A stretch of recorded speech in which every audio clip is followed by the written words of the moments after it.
திண்டுக்கல் நிலக்கோட்டை மலர் சந்தையில் 12 லட்சம் ரூபாய் மதிப்பில் பிரம்மாண்டமாய் தயாரான ட்ரை ஃப்ரூட் மாலைகள் திருச்செந்தூர் முருகன் கோவில் குடமுழுக்கிற்காக அனுப்பப்பட உள்ளன. கூடுதல் விவரங்களோடு இணைகிறார் நமது செய்தியாளர் கனிராஜ். வணக்கம் கனிராஜ், இவை அனைத்தும் எப்போது திருச்செந்தூருக்கு சென்றடைய இருக்கிறது? முழு விவரங்கள். திருச்செந்தூர் முருகன் கோவில் கும்பாபிஷேக விழா வரும் 7ஆம் தேதி நடைபெறுகிறது. இதற்காக அந்த பகுதியைச் சேர்ந்த ஒரு நபர் நிலக்கோட்டை பூ மார்க்கெட்டில் பூ கட்டும் ஆறுமுகம் என்பவர் பூ வியாபாரியிடம் ஒரு ஆர்டர் கொடுத்துள்ளார். அதாவது பழங்களான மாலைகளை 12 லட்சம் செலவில் கட்டி கொடுக்க அவர் ஆர்டர் கொடுத்திருந்தால், இதன்படி கடந்த 10 நாட்களாக இந்த பகுதியில் உள்ள பூ வியாபாரிகள் விரதம் இருந்து பயபக்தியுடன் 12 லட்சம் செலவில் 4 அடி உயரம் முதல் 12 அடி உயரம் வரை அந்த மாலையை கட்டி வருகிறார்கள். இந்த மாலை சுமார் 200க்கும் மேற்பட்ட மாலைகள் கட்டி வரும் நிலையில் 150 பணியாளர்கள் இந்த பணியில் ஈடுபட்டு வருகிறார்கள்.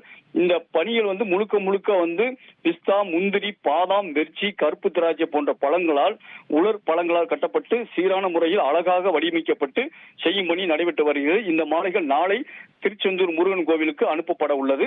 இதன் மதிப்பீடு 12 லட்சம் என கூறப்படுகிறது. இதனை மக்கள் ஆச்சரியத்துடன் பார்த்து செல்கின்றனர்.